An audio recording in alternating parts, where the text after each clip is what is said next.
Saya,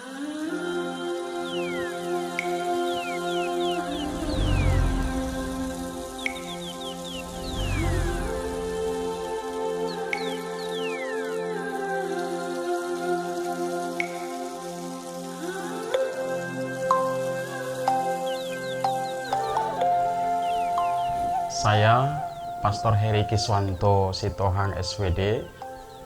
Pastor Paroki Santo Paulus Longbentuk, Keuskupan Agung Samarinda di Provinsi Kalimantan Timur.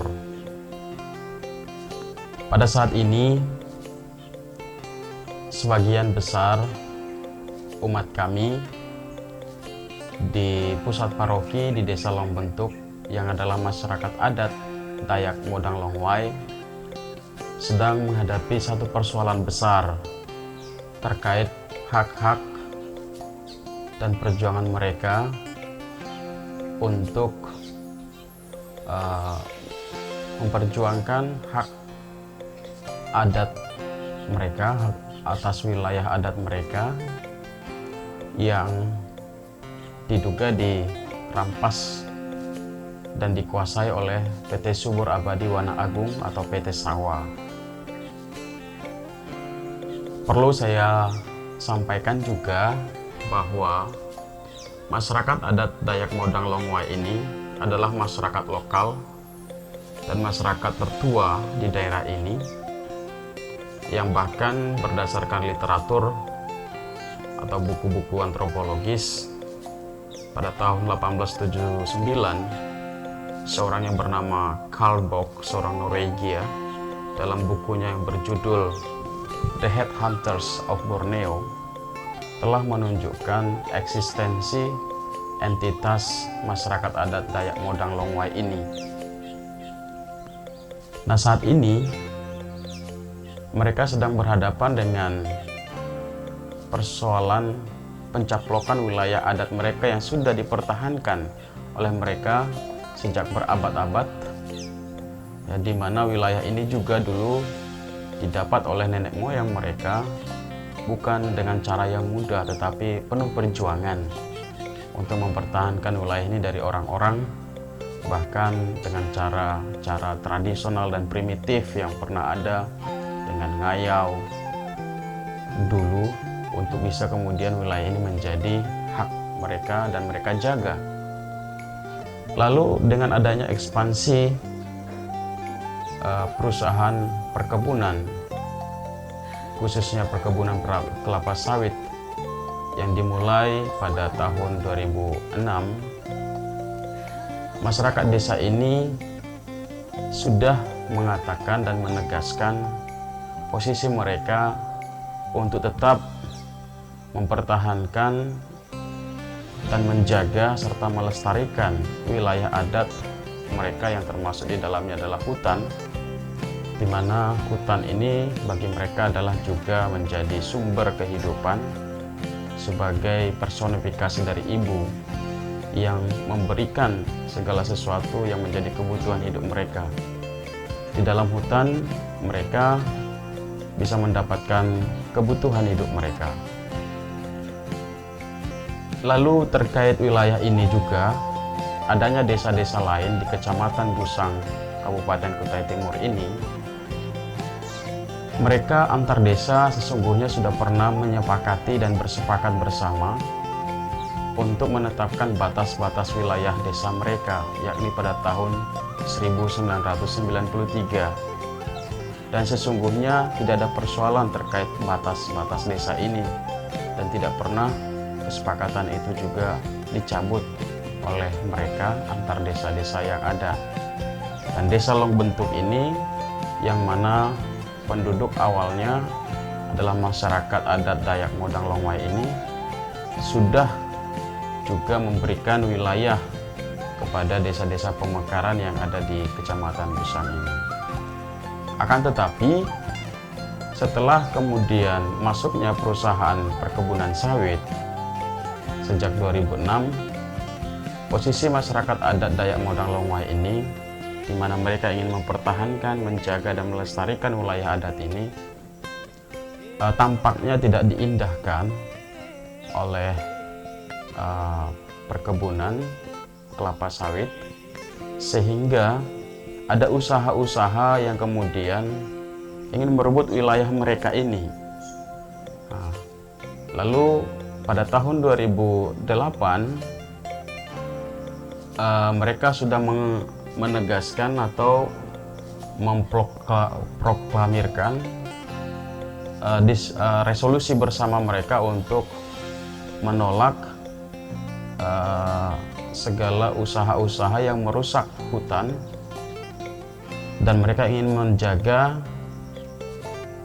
sumber daya alam dan mengelola sumber daya alam mereka itu secara mandiri sesuai dengan kebudayaan dan kearifan lokal yang telah diwariskan oleh nenek moyang mereka, yakni masyarakat adat Dayak Modang Longwai ini. Lalu pada tahun 2015 atau sebelumnya 2014 terjadilah tindakan penyerobotan lahan, di mana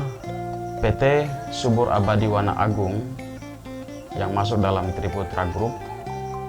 kemudian mengambil alih wilayah ini tanpa persetujuan masyarakat adat Dayak Modang Longwai. Lalu oleh masyarakat saat itu mereka kemudian mengajukan protes kepada pihak perusahaan dan bahkan mengajukan surat untuk menghentikan kegiatan perusahaan dalam menggusur wilayah ini supaya tidak kemudian ditanami dengan kelapa sawit yang sejak awal mereka sudah konsisten ingin menjaga dan mengelola sumber daya alam hutan mereka. Dalam proses atau dalam dinamika yang terjadi kemudian oleh perusahaan atau PT Subur Abadi Wana Agung, PT Sawa ini kemudian melemparkan persoalan ini kepada kabupaten, pemerintah kabupaten. Dan jelas sebenarnya persoalan yang utama adalah masyarakat menuntut agar perusahaan ini tidak masuk dalam wilayah adat mereka. Tapi kemudian ketika pemerintah Kabupaten Kutai Timur memfasilitasi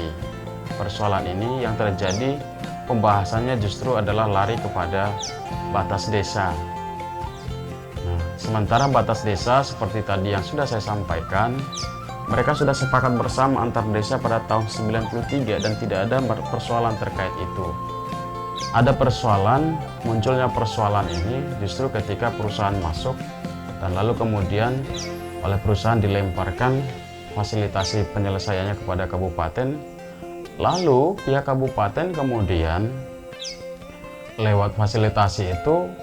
justru berbicara soal batas desa yang kemudian mengeluarkan SK Bupati tahun 2015 yang di dalamnya juga adalah peta batas-batas desa yang ternyata juga peta itu juga merugikan masyarakat adat Dayak Modang Longwai karena wilayah mereka yang berdasarkan tahun 93 masuk dalam konsesi PT Sawa ini ada kurang lebih luasannya 4.000 hektar. Sementara yang diakomodir oleh peta bupati ini pada tahun 2015 itu hanya kurang lebih 1.000 hektar.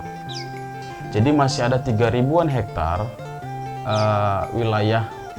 masyarakat adat Dayak Modang Longwai ini yang kemudian masih dikuasai oleh perusahaan PT Sawa ini. Dan menjadi persoalan lagi adalah wilayah ini sudah ditanami dan sudah berproduksi kelapa sawit di dalamnya. Yang 1.000 hektar yang masuk dalam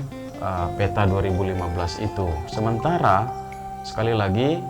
masyarakat adat Dayak Modang Longwai ini secara tegas sudah menyatakan bahwa mereka tidak ingin ada perkebunan sawit di wilayah mereka. Dengan alasan-alasan kultural mereka, dengan alasan-alasan budaya mereka, dengan pemahaman mereka tentang perkebunan sawit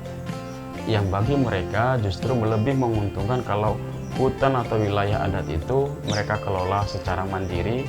sesuai dengan budaya dan kearifan lokal mereka. Lalu hal-hal ini kemudian berlanjut atas peta bupati atau atas SK Bupati tahun 2015 ini lembaga adat kemudian mengajukan protes kepada Bupati atas keluarnya SK itu. Tetapi kemudian tidak ada hasil-hasil yang kemudian bisa mengakomodir atau memenuhi apa yang menjadi tuntutan, apa yang menjadi hak dari masyarakat adat ini. Pasca 2015, setelah SK Bupati keluar, lalu pada tahun 2021 baru-baru ini, bulan Januari, masyarakat adat ini dengan segala kekecewaan yang mereka hadapi, puncaknya kemudian mereka melakukan aksi damai demo, yakni dengan memortal jalan di desa yang masih merupakan wilayah adat mereka, dan pemortalan itu hanya dikhususkan untuk membatasi akses mobilisasi transportasi perusahaan atau yang berhubungan dengan perusahaan, sedangkan masyarakat umum tetap bisa menggunakan akses jalan lalu lalang tanpa ada hambatan. Nah, dengan aksi inilah kemudian pada tanggal 19 Februari yang lalu, kami sebagai tokoh agama, saya selaku pastor paroki, nama saya kemudian dicatut dalam surat panggilan polisi sebagai saksi. Nah, kami menilai bahwa pemanggilan polisi ini tampaknya merupakan upaya dugaan kami, oknum-oknum tertentu yang ingin mengkriminalisasi kami dalam kehadiran keterlibatan kami dalam perjuangan masyarakat adat ini. Dalam perjuangan masyarakat adat Dayak Modang Longwai untuk menuntut hak-hak mereka, disinilah kami merasa memiliki tanggung jawab moral untuk juga hadir serta terlibat memperjuangkan hak-hak mereka tersebut. Sebagai pastor paroki, sebagai tokoh agama,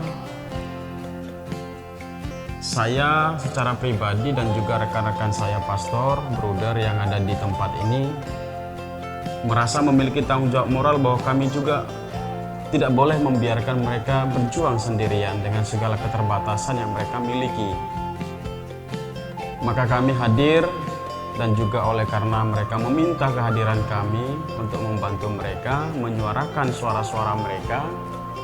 yang seringkali tidak kedengaran oleh pihak-pihak lain yang merupakan sasaran tuntutan mereka. Jadi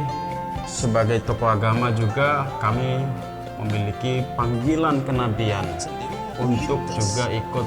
mengungkap kebenaran dan keadilan seadil-adilnya terhadap perjuangan masyarakat adat Dayak Modang Longwai ini, yang juga kebetulan adalah mayoritas umat kami sendiri, umat Katolik. Dan perjuangan ini juga kami pandang sebagai satu perjuangan keadilan dan juga perjuangan kedamaian serta perjuangan keutuhan ciptaan yang dari perspektif gereja juga merupakan satu hal yang penting yang harus juga diperjuangkan di tempat di mana kami diutus,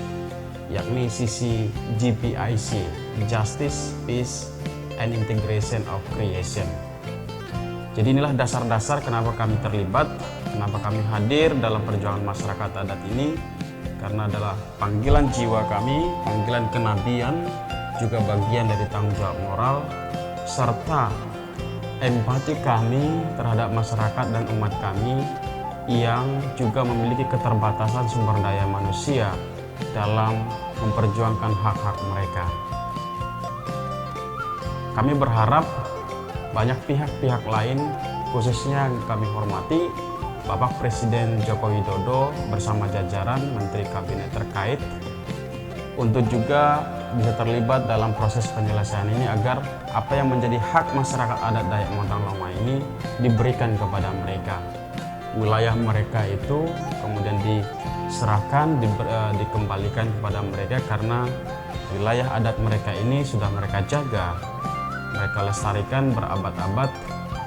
dan ingin senantiasa mereka lestarikan untuk terus-menerus. Walaupun de facto sekarang saat ini wilayah mereka yang kurang lebih 4.000-an hektar tersebut sudah dikuasai oleh PT Subur Abadi Wana Agung, masyarakat adat tetap ingin wilayah itu kembali ke mereka dan mereka ingin kelola secara mandiri sesuai dengan budaya dan kearifan lokal yang sudah diwariskan oleh nenek moyang mereka secara turun-temurun.